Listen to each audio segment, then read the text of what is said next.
રામ નારાયણ રામ। આ આખું વિશ્વ જ મન છે અને મન શોધવા જાઓ તો દેખાતું નથી। જે કંઈ દેખાય છે એ બધું જ મન છે। મનની શક્તિથી જ આ સંસારની રચના થઈ છે।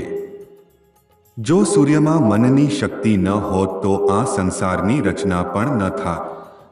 આ વાત વિજ્ઞાનસમ્મત, વિચસમ્મત, તર્કસંગત અને જ્ઞાનસમ્મત છે। આખું બ્રહ્માંડ જ મનનું સ્વરૂપ છે। ગરમી આપવાથી બરફ પીગળી જાય છે અને એ જ બરફ પાણીમાં તરે છે। જ્યારે આખું સંસાર જ મનનું સ્વરૂપ છે ત્યારે આટલા બધા સ્વરૂપો મનમાંથી કેવી રીતે આવ્યા? મન તો ઘન હોતું નથી, પાણી પણ ઘન હોતું નથી, છતાં એ જ પાણી બરફ બની જાય છે।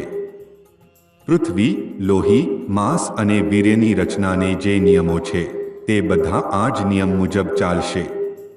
અમે સૌપ્રથમ વેદની આદિ વાણીને સ્વીકારશું, ત્યાં કોઈ વિવાદ નથી।